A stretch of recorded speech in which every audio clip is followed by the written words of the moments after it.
Thank you for that warm welcome, for being here this afternoon. Teachers, thanks for being here today. We are excited, honored to have three just outstanding inductees here this evening. This afternoon we're going to present, so appreciate your attention here today. We have Miss Carly Cooperman, Miss Melanie Frankel, and Mr. Jimmy Curran. Let's give them a big round of applause.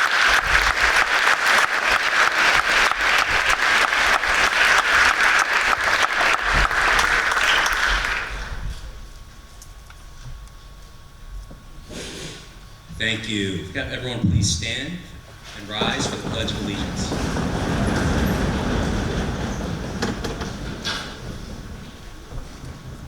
I pledge allegiance to the flag of the United States of America and to the republic for which it stands, one nation, under God, indivisible, with liberty and justice for all. Thank you. You may be seated.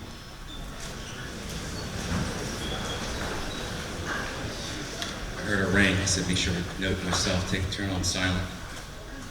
All right. Well, thank you. Welcome once again to the 2022 Distinguished Graduate Induction Ceremony. We'll have the honor of recognizing our outstanding graduates. One coming all the way from the West Coast, from California, Miss Melanie Frankel. One just got in from New York, Miss Carly Cooperman, and Jimmy's local. So we're lucky to have three outstanding honorees here this afternoon. It's a special event for a myriad of reasons. Number one, it's been 3 years since we've had this event and this ceremony. Two of our inductees have been waiting patiently due to the pandemic and COVID, so it is absolutely amazing to have our students and our staff and administrators and board members and community members here in place to recognize our honorees.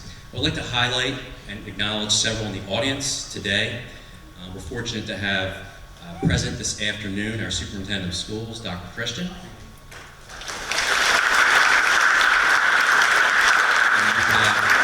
Members of our school board, Mrs. Moore has two hats. We have our school board president, Mrs. Sue Moore. We also have Mrs. Sharon Marino and Mr. Rick Carpenter. Two other school board members. We also have several distinguished graduates previously honored in attendance here today.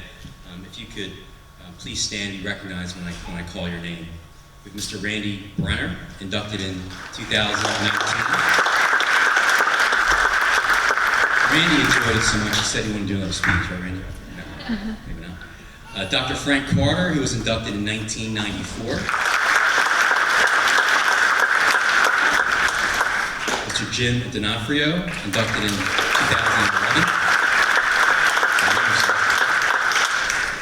Mr. Gary Johnson, inducted in 2012. Lewis Mason, inducted in 2005. Mr. Ed Switkowski, inducted in 2000. I'd also like to recognize the members of the Distinguished Graduates Board. We have President Mr. Mark Hutchinson to my left. Thank you, Mark. Mr. Sue Moore. Once again, Dr. Christian to my left. We also have Mrs. Deborah Brenner, who is a community member, a sub. I'm sure you all have her here, a mother, but she spends her time as well being part of the Distinguished Graduate Organization. So thank you, Ms. Brenner. Mr. Frank Gallagher. He'll be the man later, so thank Mr. Gallagher for being here today. We also have Mr. Sean Kaplan, his first year as part of our committee, assistant principal of the middle school, principal of the middle school team, Mr. Kaplan. I'd also like to thank Ms. Lester and Ms. Newell and Mr. Cahill. They're part of the communications department. Much appreciated helping with the podcast, communications, videos. Very much appreciated. It's a team effort. Each year, trying to be long, but I just want to summarize why we're all here, is the Distinguished Graduates Board works collaboratively, looking through countless applications to identify outstanding Whitemarsh High School graduates in the areas of academics, arts, athletics, business, humanities, and public service, and to serve as examples for all of you. And I have three outstanding ones here this afternoon. Today, we have the honor of inducting three, as I mentioned, exemplary and distinguished Plymouth Whitemarsh High School graduates. Mrs. Carly Cooperman, class of 2003, Mr. Jimmy Curran, class 2007, and Mrs. Melanie Frankel, class of 1997. Go ahead.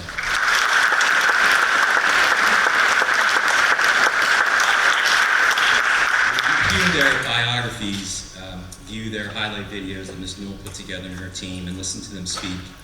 Not only notice how remarkable and talented all three of the inductees are, you'll see how Plymouth Whitemarsh High School was a crucial time in their lives. In the classroom, inspired by our outstanding teachers, and beyond the school day, following a passion heavily involved in extracurricular activities. Just as you're sitting here today, they all sat in this very same auditorium here. As you recognize their excellence, it's my hope, as your building principal, that you realize your full potential and that you, or our future distinguished graduates, can become a reality. All three inductees speak to the excellence we pride ourselves on here at PW. The inductees are not only, quote unquote, the best of the best, but their stories and experiences speak to their passion, the challenges they embrace, and how they inspire everyone around them. We know that their stories will inspire you as well. Thank you. And at this time, I'd like to introduce Mr. Mark Hutchinson, President of the Distinguished Graduate Organization. Mr. Hutchinson.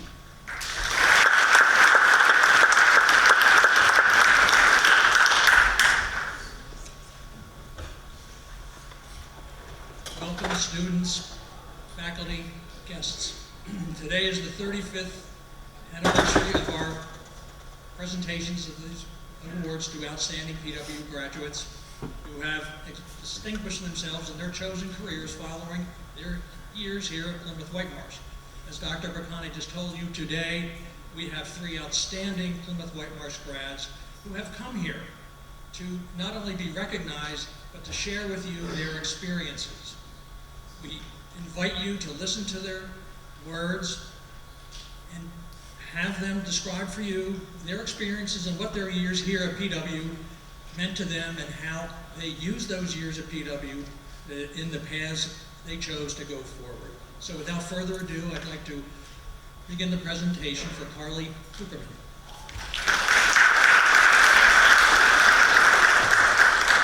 Thank you. At this time, I'd like to call up Senior Emma Manley, who's going to introduce Ms. Carly Cooperman. Emma.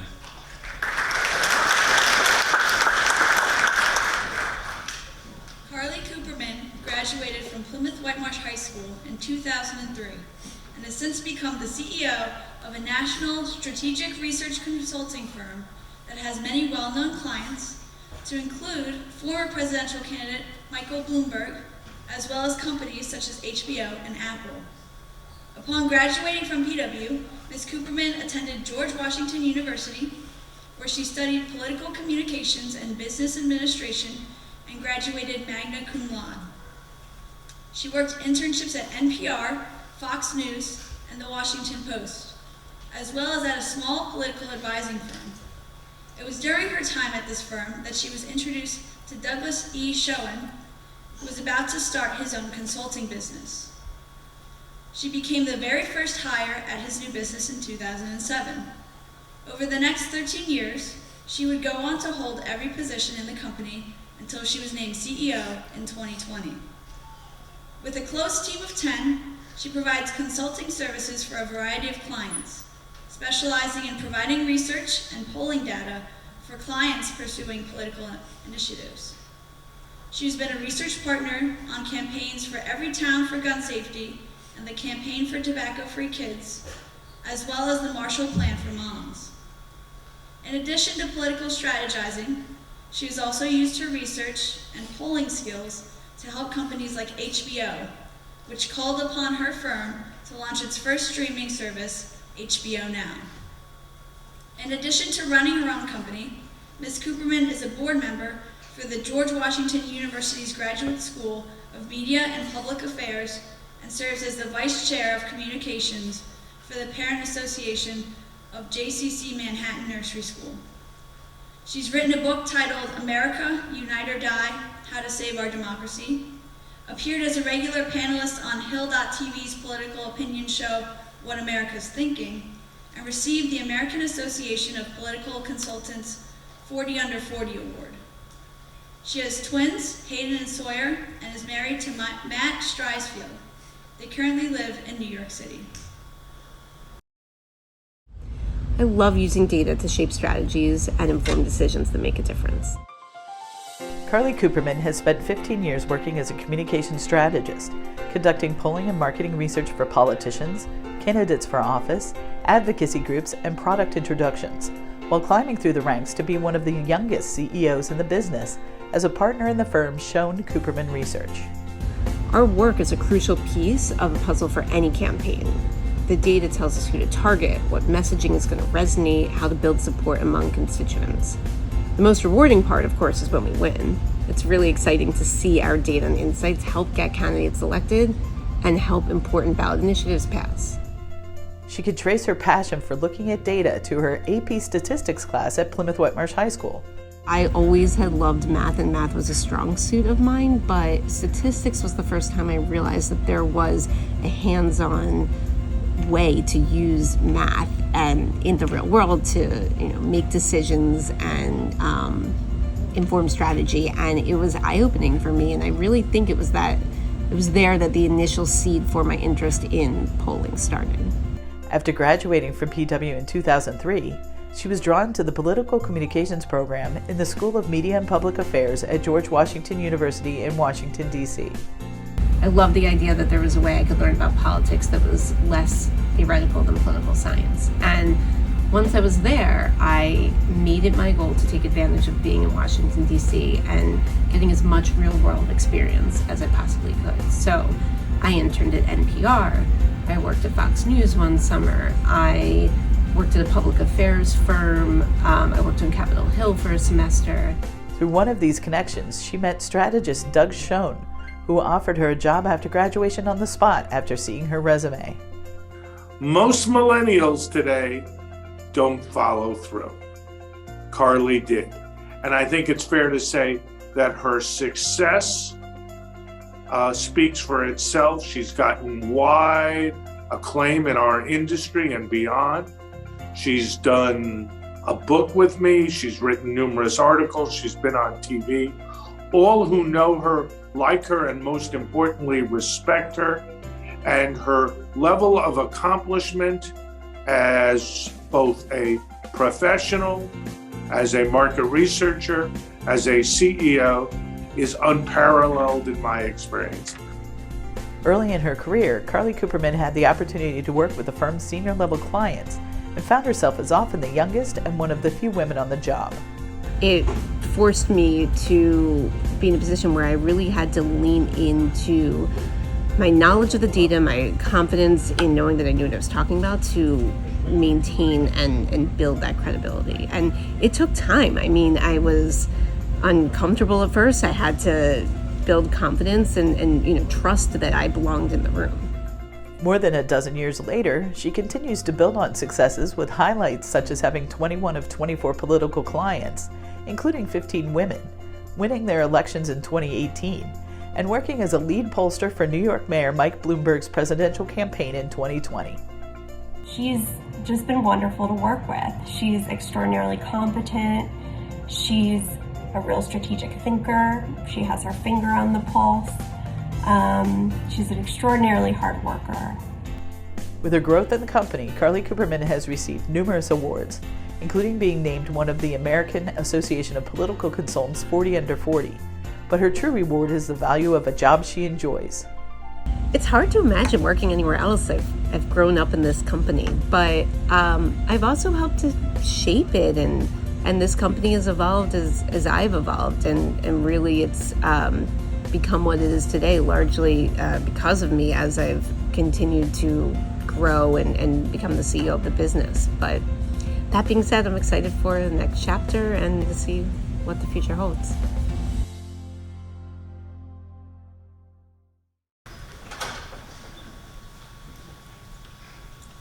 Thank you.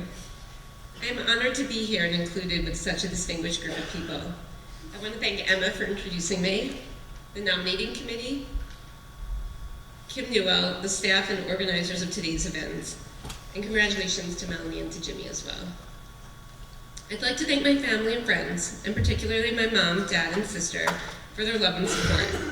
Their guidance and encouragement have been invaluable to me throughout the years as I explored interests, pursued passions, and built my career. And they led by examples. They showed me the value of working hard and being accountable for results. And I can't forget to thank my husband, who has been my co-pilot for the last 17 years, and who has been a never-ending source of strength and support as we grew up together after meeting in college, navigating demanding jobs, and build a family. I feel so grateful to have you as my partner, and we are so fortunate to have our remarkable sons. When I was told I would be receiving this distinction, I became nostalgic thinking back to 20 years ago when I last attended PW. This is where I started my academic pursuits. Like many other people, I had no idea what I wanted to be when I grew up. But PW helped me lay out the foundation and fundamentals for my career. At PW, I learned how to work hard and challenge myself.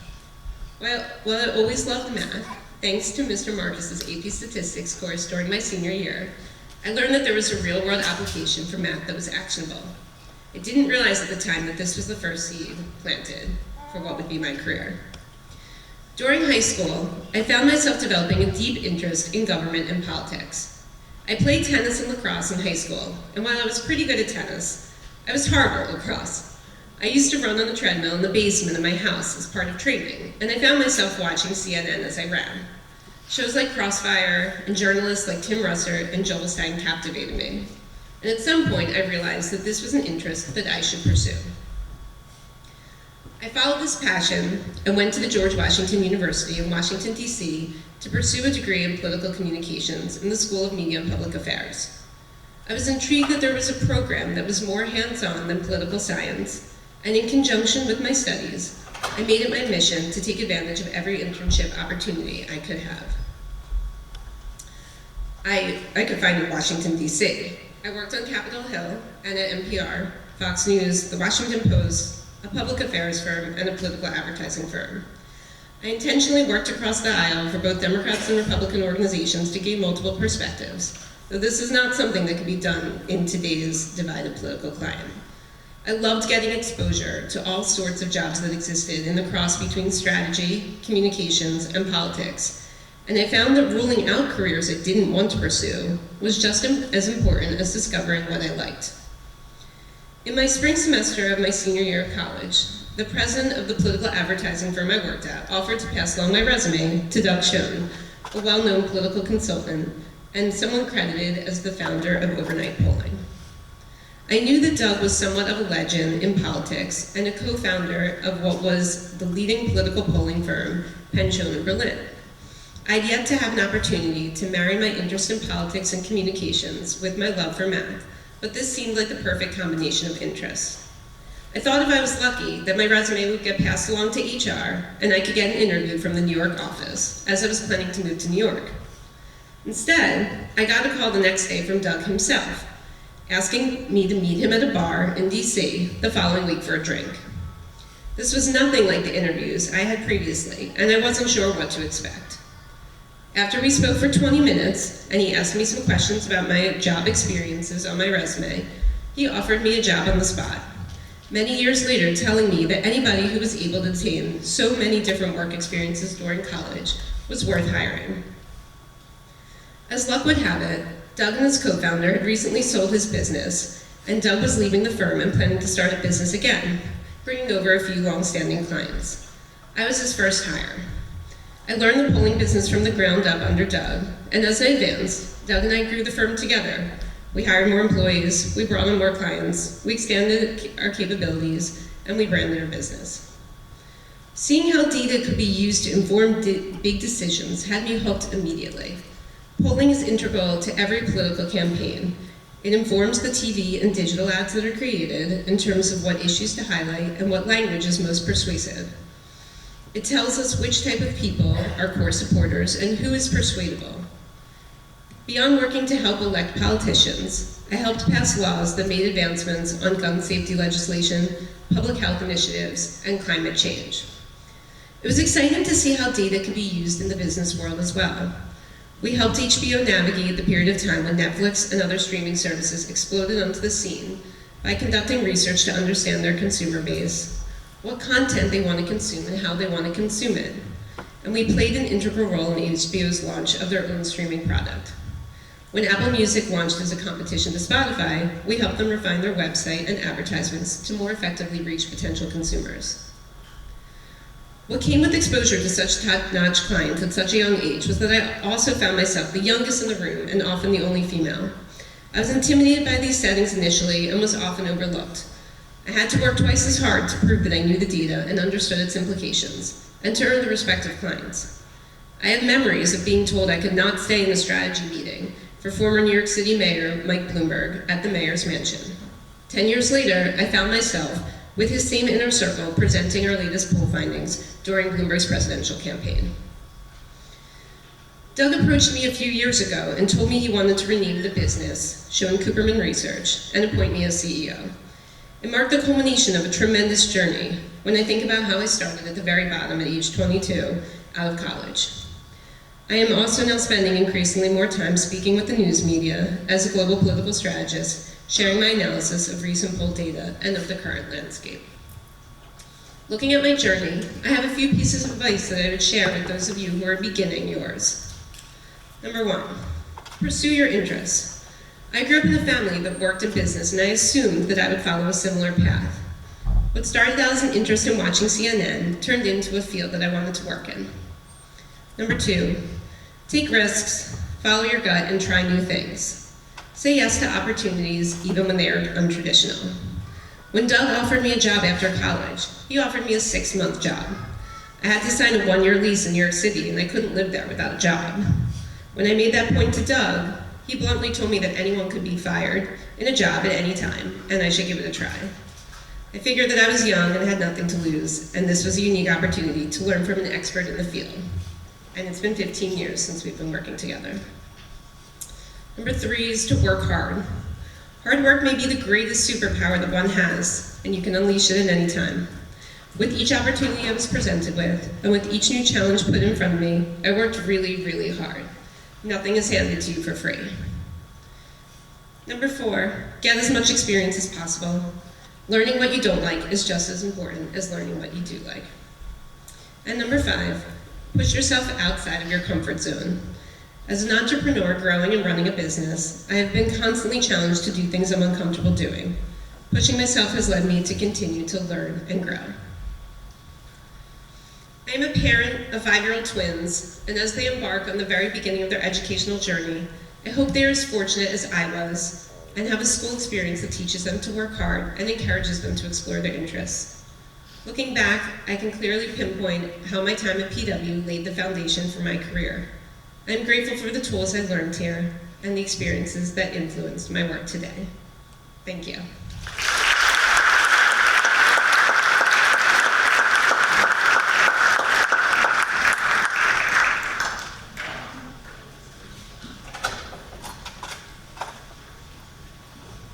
Big round of applause. Congratulations.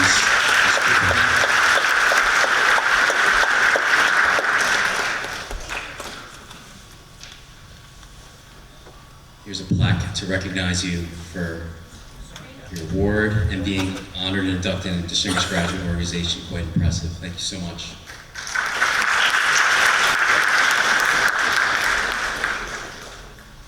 Call up now Mr. Harrison Spector.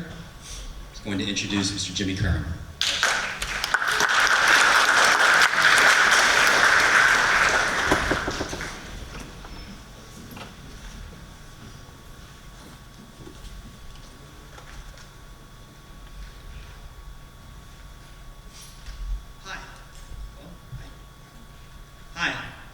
I'm Harrison Spector, and I'm very proud to introduce Mr. Jimmy Curran for the Distinguished Graduate Award.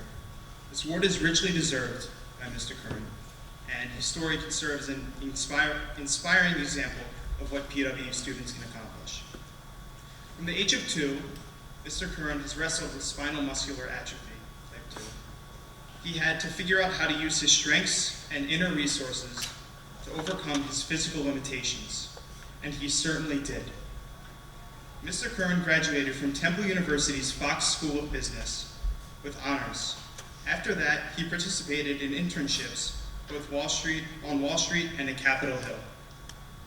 He eventually became a market research analyst for Independence Blue Cross, where he co-founded the Associated Resource Group, ABLE, A-B-L-E, to create a universally accessible work environment. One of Mr. Curran's most notable achievements, in my opinion, is that he wrote a children's book called Will the One-Winged Eagle. This book is about a bald eagle with only one wing who is teased for being different, but figures out how to support himself. Mr. Curran has shared his book with children throughout the Philadelphia area, including his elementary school, Ridge Park. He hopes to expand his visits to other schools around the country and abroad. As you can see, Jimmy Curran is well deserving of the Distinguished Graduates Award. He indeed is an eagle who sure can fly. Being independent is something that I've always strived to be. I think growing up, I was never treated differently. My dad always says, count the gifts you have, not the ones you don't have. And so that kind of made me feel just like anybody else. Growing up, dealing with a disability, my family were the only people really who took care of me. Moving away to Temple and living on campus required me to learn to live alone and learn to be independent. People were very accepting. I made great friends. It just felt like home. The network that I created while I was there really has catapulted me forward in doing what I'm doing. I've been living independently since college. I bought a condo in the city, and then on the side, my passion, I self-published a children's book. I visited over 30 elementary schools in the Philadelphia area. I want to erase many of the stereotypes that are common for disability. Stereotypes is that my life is hard, right? Everyone has limitations, and everyone has the ability to overcome those limitations. I want people to be able to view people with disabilities just as they would view everyone else.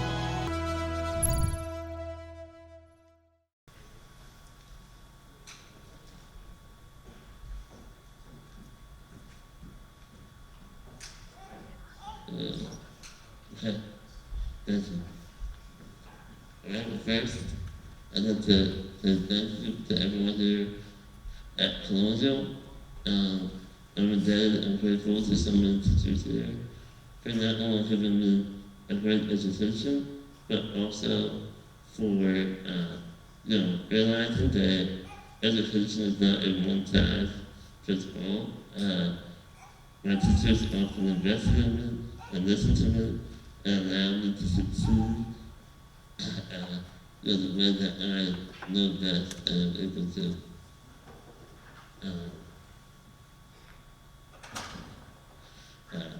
So when I learned that I was going to be inducted into this distinguished graduate organization, my first thought was, being that the audience is students, what do I wish someone told me when I was a high school student? And I came up with 3 things. The first is to embrace being different. Don't try to fit in. Be proud of who you are and realize that you don't have to do things the same way as everyone else. You can do things your own way and still find success. The second is not to let others dim your light. There will be others, individuals who may not believe in your vision or see your abilities all the time, but it's important to believe in yourself and go for your goals regardless of how others may perceive you. In my own life, this can apply in many instances, but most specifically and notably is that when I was a senior coming out of college, I went on over 30 job interviews before I finally landed a job offer at Independence Blue Cross. And even though I had a little resume with good internships and a solid academic record. I didn't land a job until almost 30 interviews later, but I was determined and I strategized on interviews and finally was able to land a job that I truly enjoy doing to this day. The third thing that I'd like to share is that success is not linear. There will be challenges and roadblocks along the way, but it's important to stick to goals and be determined in your quest to achieve them, because it will not be easy, but the payoff will be great if you stick to them and achieve them regardless of the obstacles that you encounter.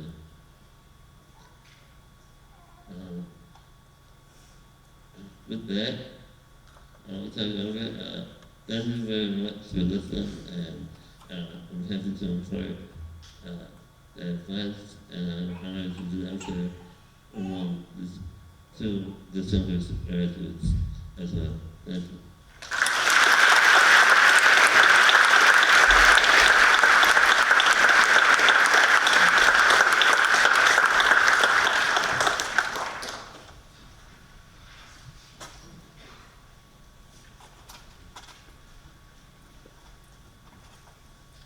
A round of applause for Jimmy Curran. Congratulations.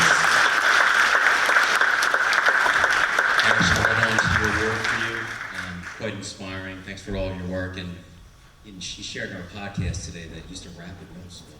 Fluent. I'll share that with her. Expert rapper at that. Congratulations, Jimmy. Fantastic award, and proud of you to be a distinguished graduate from Whitemarsh High School.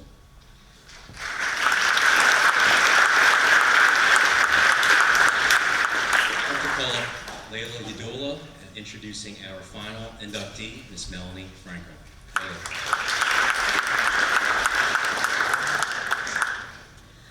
One of our three astonishing alumni is Miss Melanie Frankel. Miss Frankel graduated from Plymouth Whitemarsh High School in 1996, and since then has had a long and an impressive career in the television industry, working high-profile jobs for ABC, USA, Imagine, Ramnet, and Capital Entertainment. She attended Syracuse University from 1996 to 2000, and after graduating, she became a comedy coordinator at ABC in 2004, and then eventually moved to ABC Studios, now Signature, where she worked in the comedy department from 2007 to 2011.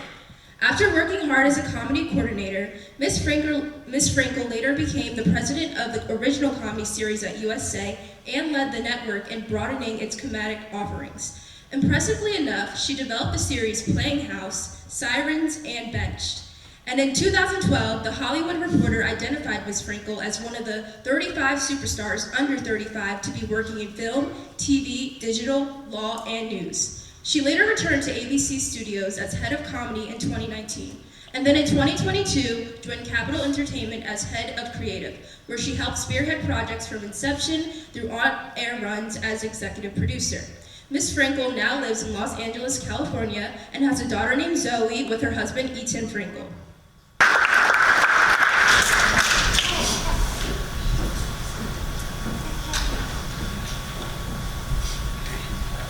First of all, thank you so much for this incredible honor. I also want to mention I have another daughter named Avery who's here today and very special to me, obviously. And I want to take that opportunity to thank my whole family for coming today. And of course, my husband and daughter Zoe and other daughter Avery, who came all the way out from California. And it means a lot for me that you guys are here to see me accept this honor. And congratulations to Carly and to Jimmy. I was laughing during both speeches because I'll go off book for a second. We have a lot of crossover in the advice that I think we all embedded in our speeches, and so it kind of makes you wonder if maybe the three of us are onto something in terms of what we wanted to impart to you guys today. It's amazing to be back at Plymouth Whitemarsh for the first time since I graduated in 1996.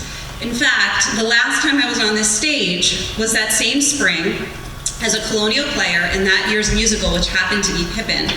That was my 5th PW musical, my first one when I was 6 years old, playing a munchkin in the 1985 PW production of Wizard of Oz. From very early on, I loved the arts, and I loved TV. I watched a lot of TV.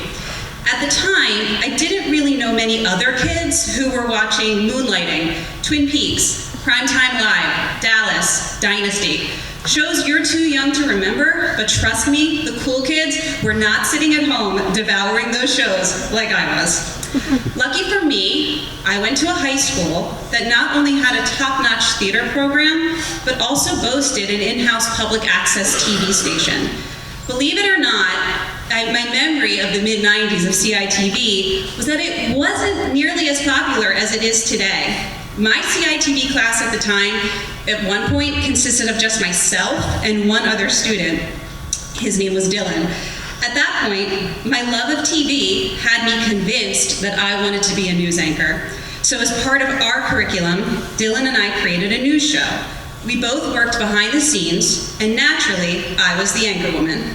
It was fun, it was hard, and I learned a lot. The most important thing I learned, and this is where Carly's speech comes in, is I was not meant to be a news anchor, and if I was going to have a career in TV, it was most definitely not going to be behind the scenes. This was a valuable lesson for me, that sometimes knowing what you don't want is a crucial step in figuring out what you do want. So I crossed news anchor off the list. Now what? Using my passion and love for TV as my guide, I looked for colleges that had great communications programs. Again, at the time, not a ton of places were offering robust communications programs. I decided to apply early decision to Syracuse's Newhouse School of Public Communications. I was the only student from PW who was going that fall, which was scary but also exciting. And when I got there, I found tons of kids just like me with a similar passion for storytelling and making TV. After graduation, it became clear that I had to move to Los Angeles if I really wanted to pursue a career in TV. The idea of moving so far away felt scary. What if I couldn't find a job, or if I was miserable there? What if I realized TV itself simply wasn't for me? I knew I wouldn't know unless I tried. And frankly, I felt like I would never really be satisfied unless I tried. I bet on myself, took the risk, and moved across the country, far away from my entire family, with just a little bit of savings and zero connections in the TV industry. 20 years later, I have had the privilege of working with some of the most talented people in the television business. As a studio executive for many years, and now an executive producer, the crux of my job is putting projects together. From inception, which is basically the idea or the writer's pitch, through the development process, through the sales process, and then ultimately to what you see on the screen. As a producer, I am there every step of the way. My job is like trying to solve a constant, ever-changing jigsaw puzzle, one with countless pieces that have different ways of fitting together. It's challenging, it's all-consuming, it's exhilarating, and sometimes I think it's a miracle that anything makes it onto your screen at all. But I can honestly tell you that I love it. Frankly, it's such hard work, I'm not sure I could even do it if I didn't love it, and it goes without saying, I'm just one of many people behind the scenes that work in tandem to produce a show. It is a complete team effort. For me, taking a risk, and as Jimmy was saying, betting on yourself, repeatedly throughout my career has paid off many times over. Whether you're have already figured out your passion, or if you're still crossing items off your list as you find it, you're lucky because you have it all ahead of you and you go to a fantastic school with a lot of opportunities. And perhaps like me, your time at Plymouth Whitemarsh will help you start to figure it all out. Thank you again for this prestigious honor. I truly appreciate it.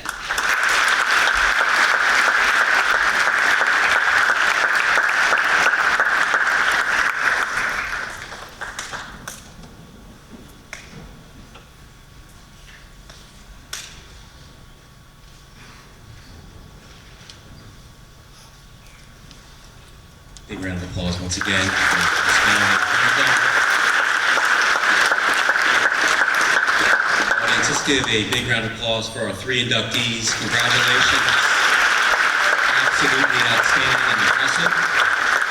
And we're so fortunate to have you back here at Plymouth Whitemarsh High School. We had an opportunity, as soon as they arrived, Carly just arrived from New York, to have our own PW podcast with them, and so many nuggets of information they shared regarding their experiences here at Plymouth Whitemarsh High School they wanted to share with you. So I'm going to shift gears here with Mr. Gallagher for our Q&A. And we have some students to ask some questions to pepper our inductees to share your wealth of knowledge. No problem.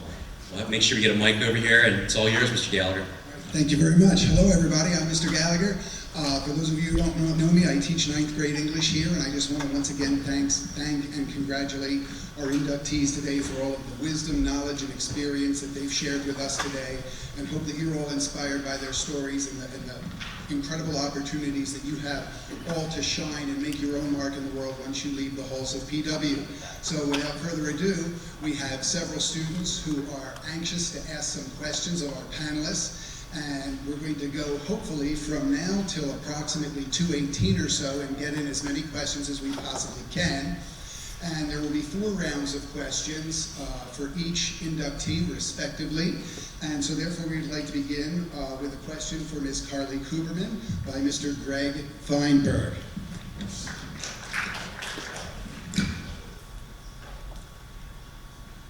Hi, thank you for sharing your story. It was amazing to hear.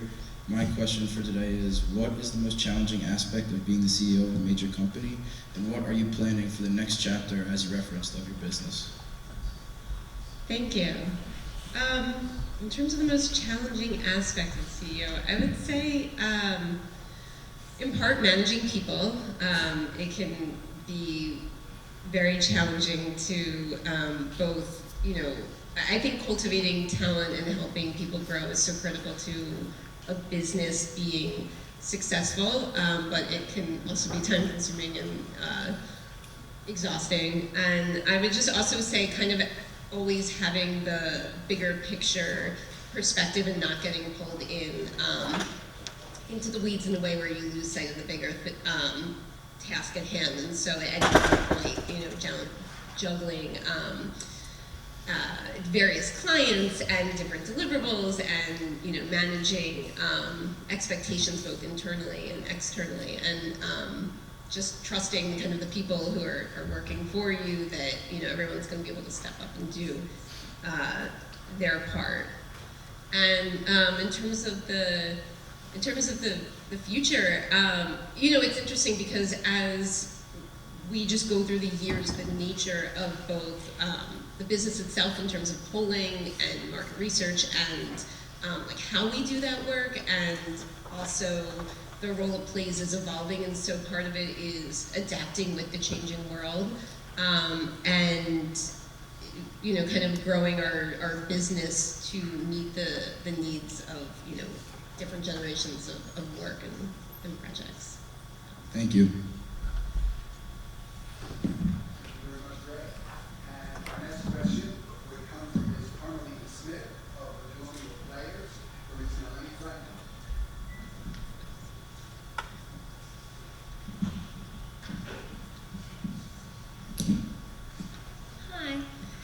My question is, can you recall any particular experiences or lessons learned as a colonial player directly relevant to your television career? Yes, I can. For me, I remember how much, having been in the musicals every year, from when I was little to 9th grade to 10th grade to 11th, and I was always in the chorus. And I really wanted a great part my senior year. And of course, you go into senior year and you have no idea what the show's going to be or if you're right for the part. And I kind of had zeroed in on the part that it was that I wanted. And I think a year ahead of that, I started taking singing lessons because I wanted a part so badly and I wanted to work for it, and I worked really hard so that by the time I got to that audition, I was prepared, and I ultimately did get the part. And I think what it taught me is, things, as has been said up here already today, things aren't just handed to you. You do have to put in the work, and I felt like I put in the work and I earned it, and I really enjoyed it when it happened. Thank you so much. And our next question will come from Ms. Hannah Suh for Jimmy Curran. question is, are there any other current or future plans you have for projects that will continue to break the stereotypes of limitation? Sure. So, in terms of what I'd like to do to continue to dismantle stereotypes around disability, I'd like to continue writing. I think I'd like to write more books. Possibly not a children's book, to look for middle school audience or chapter book for adults. But I really enjoy writing, so I think that would be the avenue that I would pursue to continue doing that. Thank you. Thank you. And now we have Mr. Jordan Mangan asking a question of Carly Cooperman. So being the CEO of a major company requires a lot of skills both personally and professionally. In light of being a working mother who has twins, how do you balance your personal and professional life effectively? That's a very good question. I don't sleep. But no, that's something I'm working on. But no, I would say one of the things I've had to learn as, I was working hard before I had kids, and then adding kids into the mix was, just a challenge, in terms of balancing that with work that I could never anticipated how hard it would be. But I think one of the things is establishing boundaries, and so unless I have something in the evening, that I know I'm not going to be there, like no matter what, I'm trying to stop work at 6 or 6:30 so I can be with my kids during that time and put them to bed at night. And sometimes it's picking up again. Often it's picking up again afterwards to finish up what I need to do. But weekend-wise, like I want to spend that time with my kids if I can. And so I would say having really trying to set firm boundaries to create those spaces and use each of those times where you're focused on what you're trying to do is critical. And then also part of it has been letting go of some of the details of the business that I historically would have been involved in, and just trusting that it's going to get done with the people who are working for me and know how to do that. Thank you. Thank you. Delegating. Our next question is Ms. Naomi Kim for Melanie Frankel. Hi. My question for you is, does the business side of your job ever get in the way of the creative process? Yes. There's a lot to consider on the business side. You have to think about, when I was a studio executive, the studio funds the show. Can we afford this? If you're writing Game of Thrones, that's going to cost a lot more money than if you're, writing American Housewife. And just there are a lot of other things to consider, but in the beginning, I think, especially now as a producer, we do just try to think about and lead with the creative and then worry about the business part of it later. But we, you also want to make sure whatever you're creating and putting forth is something that you can sell, that's something somebody wants to buy and that people want to watch. So they do really work hand in hand. Thank you. Thank you, Naomi. And we now have Katie Bullock for Jimmy Curran. Hello, my question is, what was your creative process like for writing your book? Did you think of the theme first or of the characters? So when I wrote the book, I started with the desire just to write a children's book. I started writing, just kind of free writing before I really came up with this character. So I did start with the theme. I knew the message that I wanted to convey through the book. So I started with that, and then once I began writing, I came up with the characters secondarily. So it was an iterative process where I wrote several drafts and then finally arrived at the final version. But it was a fun process. I really enjoyed it. And so that I enjoyed doing. Very much. Harrison Spector. If we could hand this to Harrison. Harrison has a question for you, Ms. Cooperman. So my question is, out of all of your jobs and internships and everything that you've done, what is the main contributor to where you are now? That's a great question. I feel like from each of the internships I had, I took pieces of information and skills with me. And part of it also really was trying things and learning things that I didn't want to do. You know, like at NPR, for instance, I was able to help put stories together, and I really loved the journalist, the aspect of, you know, researching the story and writing it and pulling together that information. And I found it was interesting to cut and put it together, but, you know, I didn't think that was where I was going to land. And so, you know, getting to work on the TV side, I mean, when I was at Fox News, I helped with, you know, booking and things like that. It just was able to give me insights into the inner world of things. But I would say then working in businesses gave me insight into just the collaborative process of working together as a team and behind the scenes that goes into analyzing and putting together like a product that's going to a client, and just learning how important it is for the person on the other side who's receiving the information you're giving them to be able to understand it. And so I saw how many steps went into, like, from start to finish, the end product of something like that. And so I think it was eye-opening to me to see just how many pieces of puzzle need to go into a product to make it good. I kind of carried that with me as I embarked on my own career. Thank you very much. Thank you, Harrison. Appreciate it.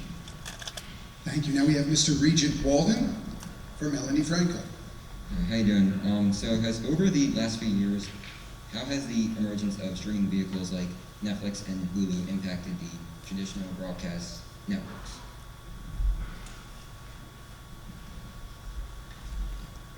Well, first, it's great to have more places to sell your shows, and second, it definitely has impacted broadcast. I think people, and I'm sure it's, you know, true for the people in this room, they're just not watching broadcast as much. They're really watching more cable, or frankly more streaming, and you know, that definitely has impacted the broadcast business. They're making a lot less shows. They're buying. When I first started as an assistant, about 20 years ago, I worked at ABC in broadcast, and I think we would make 17 comedy pilots a year. And a pilot is essentially, you know, basically making one episode of a show and seeing if people at the company like it enough to put it on the air. So that's 17 pilots, and I think maybe like 5 would get on the air that fall. Now, this year they made 2 comedy pilots. Maybe, I don't know how many would get on the air from those 2, but it's, at ABC I'm talking about specifically, but it's diminished it quite a bit. But there are still shows, that are hits on network, and I think when you have a show that's a network hit, it's a really fantastic thing. But they're just making less of it now. That's it. Thank you. Thank you very much. And now we have Ms. Julie Liu posing a question for Mr. Jimmy Curran. Hi, how was your experience as a market research analyst helped with starting a clothing brand and writing a children's book?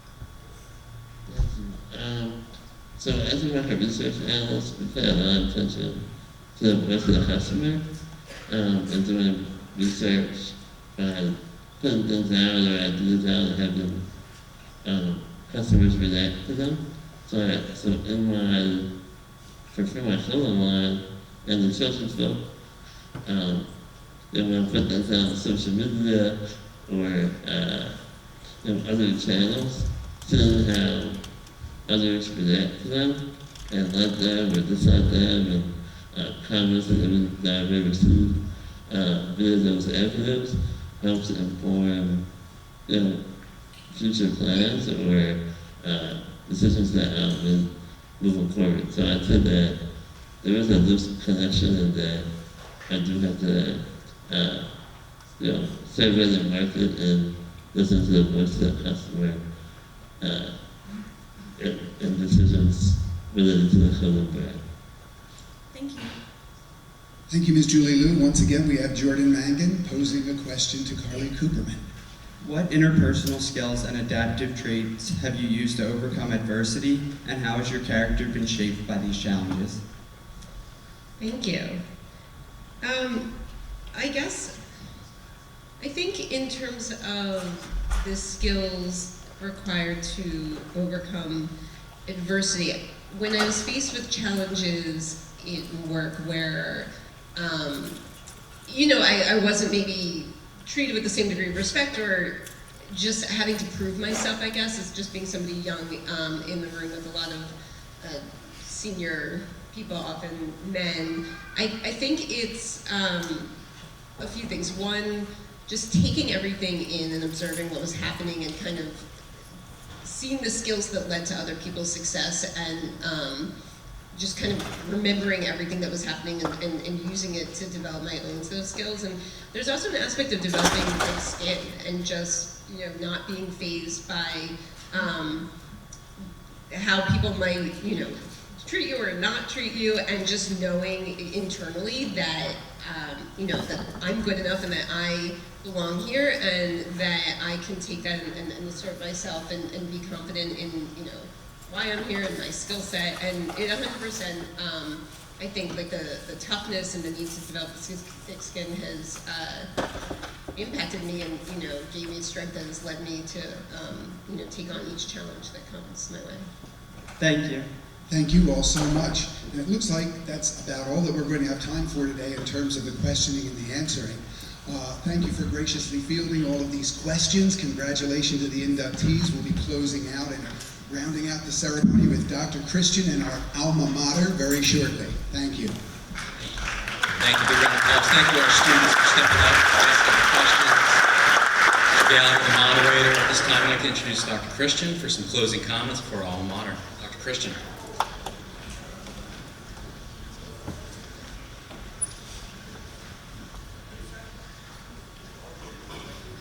Thank you, Dr. Bacani. I'll be brief, as I know the last bell is going to be ringing soon.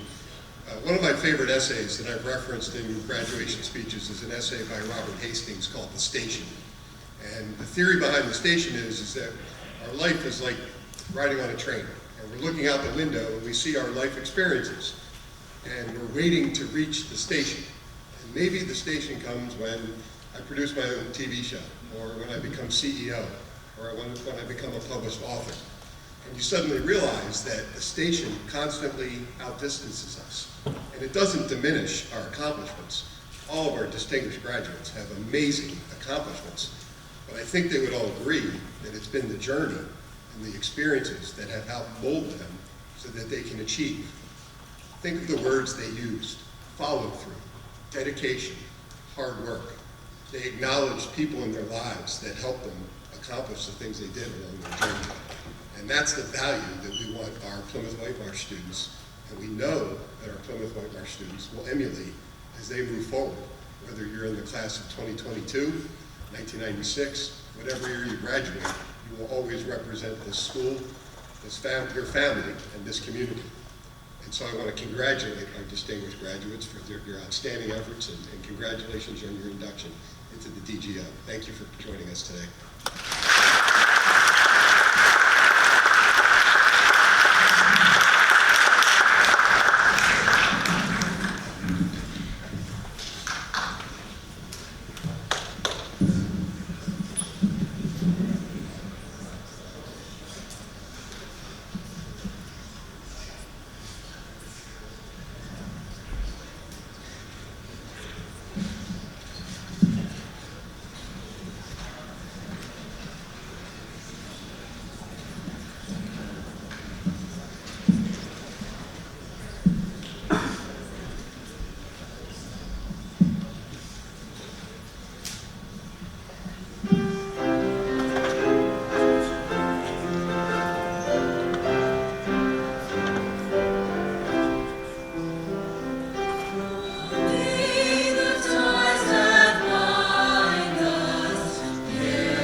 fantastic audience. It's Friday, it's the weekend coming up. I want to thank our audience, our students, staff. Thank you so much for coming down and recognizing our 3 outstanding inductees here. Let's give them one last big round of applause. Congratulations.